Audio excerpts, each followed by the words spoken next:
Hello बच्चों, तो आज हम लोग एक और इम्पॉर्टेंट टॉपिक पे पढ़ने वाले हैं। आज हम लोग सीखेंगे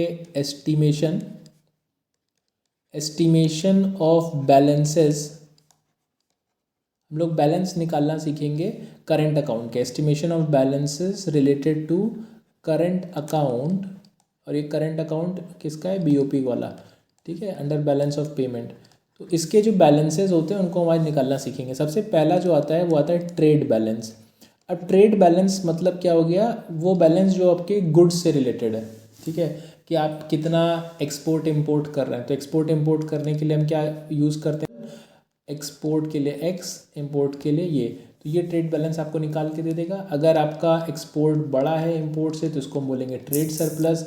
अगर आपका एक्सपोर्ट कम है इंपोर्ट से तो उसको बोलेंगे ट्रेड डेफिसिट। एक्सपोर्ट को हम पॉजिटिव साइन के साथ रिकॉर्ड करेंगे, इंपोर्ट को माइनस साइन के साथ रिकॉर्ड करेंगे।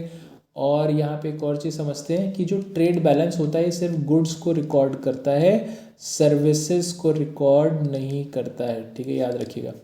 नेक्स्ट चीज़ है यहाँ पे हम लोग देखेंगे, अगर हमें गुड्स और सर्विस दोनों रिकॉर्ड करना हो तो हम उसके लिए एक और चीज़ कैलकुलेशन में लेंगे, सर्विसेज को, और बाकी गुड्स तो रह गए। गुड्स एंड सर्विस बैलेंस कैसे निकालते हैं? इसको निकालने के लिए आपको ट्रेड बैलेंस लेना है प्लस आपको लेना है सर्विसेज। लेकिन सर्विसेज में थोड़ा ट्रिक है, ध्यान से सुनिएगा। यहाँ पे सर्विसेज दो टाइप की होती है, फैक्टर सर्विसेज यानी फैक्टर इनकम जिससे जनरेट होता है, और होती है एक नॉन फैक्टर सर्विस, ठीक है, जिसे नॉन फैक्टर इनकम बोलते हैं। तो इसमें आपका लैंड, लेबर, कैपिटल ये सब आ जाता है। तो इसको हमें नहीं कंसिडर करना है, हमें एकदम प्योर सर्विसेज लेनी है या प्योर गुड्स लेने हैं जो बॉर्डर क्रॉस कर, like insurance, broking, banking, shipping, ये टाइप की जो सर्विसेज हम प्रोवाइड कर रहे हैं किसी कंट्री को, तो वो सर्विसेज और प्योर फॉर्म में गुड्स को लेना है। वो आप समझ रहे होंगे, यहाँ पे कोई भी फैक्टर इनकम नहीं लेनी है, ठीक है। तो मैंने आपको उसका रीज़न बताया क्या है कि क्यों नहीं फैक्टर इनकम कंसिडर करनी, बिकॉज वो फैक्टर ऑफ प्रोडक्शन से प्रोवाइड की हुई सर्विसेज है। यहाँ पे जो नॉन फैक्टर, जो फ्रेश चीज़ आपने क्रिएट की है, कोई भी आप ऐसी सर्विसेज प्रोवाइड कर रहे हैं जो नॉन फैक्टर है, मतलब लाइक बैंकिंग, शिपिंग, उसको हमें यहाँ पे कंसिडर करना है, ठीक है। चलिए आगे देखते हैं। तो ट्रेड बैलेंस और नॉन फैक्टर, फिर से मैं लिख देता हूँ, trade balance plus non factor services. इसको आप और भी थोड़ा इनलार्ज कर सकते हैं। इसमें अगर आप एक्सपोर्ट, इसको मैं ओपन कर रहा हूँ, इसके फॉर्मूले को और थोड़ा मैं ओपन कर रहा हूँ, एक्सपोर्ट ऑफ गुड्स ये ले लीजिए, plus export of non factor services ले लीजिए, ठीक है। इन दोनों का एक combination minus import of goods plus import of non factor services, इसको कंसीडर कर लीजिए।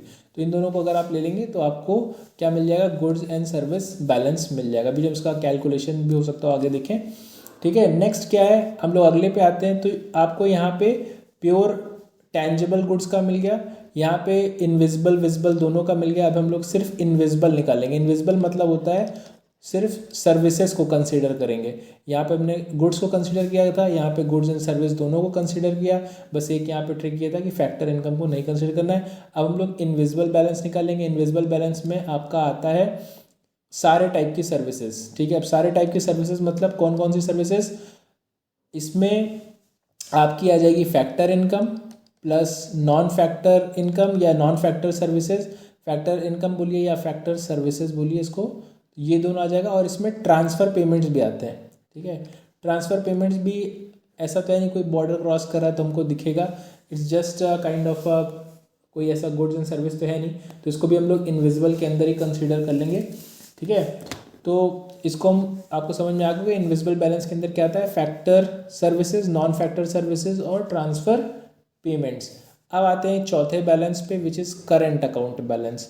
अब करंट अकाउंट का बैलेंस कैसे आप निकालेंगे? इसका सिंपल सा फॉर्मूला है, ट्रेड बैलेंस ले लीजिए जो गुड्स से आता है, ठीक है, जो सबसे ऊपर वाला था, एक्सपोर्ट माइनस इंपोर्ट, और इसमें ऐड कर दीजिए ये इनविजिबल बैलेंस, ठीक है। इनविजिबल बैलेंस को आप इसमें ऐड कर दीजिए।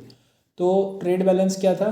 जो सबसे पहला वाला हमने निकाला था। इनविजिबल बैलेंस कौन सा है? ये वाला, ठीक है। तो बेसिकली गुड्स एंड सर्विसेज सब यहाँ पे कंसिडर कर लिया, और यहाँ पे एक और चीज़ हमने कंसिडर कर ली, वो है ट्रांसफ़र पेमेंट्स, क्योंकि ट्रांसफ़र पेमेंट्स आपका इनविजिबल बैलेंस के अंदर आ जाता है, ठीक है। तो ये हमने समझ लिया, ठीक है। अब हम आते हैं अब एक चीज़ समझिए, इनविजिबल बैलेंस के अंदर सिर्फ सर्विसेज है और ट्रेड बैलेंस के अंदर आपका सिर्फ गुड्स है। ठीक है, आगे बढ़ते हैं। गुड्स एंड सर्विसेज के अंदर आपका क्या नहीं है, इसमें आपका यूनिलैटरल पेमेंट या ट्रांसफ़र पेमेंट्स नहीं है, नॉन और फैक्टर इनकम नहीं है। ठीक है, अब आते हैं कैलकुलेशन पे। हम लोग थोड़ा सा एक एग्जांपल से कैलकुलेट करके देखेंगे। तो मैं आपको एक एग्जांपल देता हूँ और उस एग्जांपल को हम लोग फटाफट देखते हैं। तो फॉर एग्जांपल बुक का एग्जांपल है ये, तो मैं यहाँ पे आपको दिखाता हूँ। फॉर एग्जांपल एक्सपोर्ट्स हैं, ठीक है।